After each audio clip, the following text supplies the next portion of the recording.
ಸಾರುವುದಲ್ಲದೆ ಪಲಾಯನಾಸುತ್ತದ ಹೇಳಮ್ಮ ತಾಯಿ. ಆಗಮ ಸುದ್ದಿ ವೇದಗಳು ಪುರಾಣಗಳು ಸಾರುವುದಲ್ಲದೆ 14 ಲೋಕಗಳು ಇಲ್ಲಿರುವುದೆಂದರೆ ಹತವ ಲೋಕ ನನ್ನ ಹೃದಯದಲ್ಲಿರುವುದು, ವಿತಳ ಲೋಕ ನನ್ನ ನಾಭಿಲಿರುವುದು.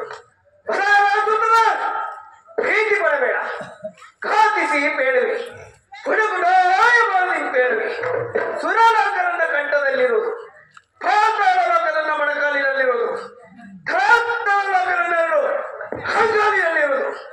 ಇಂತಪ್ಪ 644 ಲೋಕಗಳು ನನ್ನ ಹೃದಯದಲ್ಲಿ ನಡೆಸಿಕೊಂಡು ಅಂಬಿಕೆ, ದೇವಿ ಮಹತ್ವೆ, ಅಗಜೆ, ಚಾಮುಂಡಿ, ದೋರ್ಕಿ, ವೈಷ್ಣವಿ, ಕೊಲ್ಲಾಪುರಿ, ತ್ರಿಪುರಾತಕಿ, ನರಲೋಕನಾಯಕಿ, ಸಾಕ್ಷಾತ್ ಚಿತ್ರೂಪಿ ಭಗವತಿ ಮಹಮ್ಮಯಿ, ಪಾರ್ವತಿ ಲಕ್ಷ್ಮಿ ಶಾರದೆ ಶಕ್ತಿ ಇಂಥ ಜನನಾಮ ಪಡೆದು ಸುಜನರನ್ನು ರಕ್ಷಿಸಿ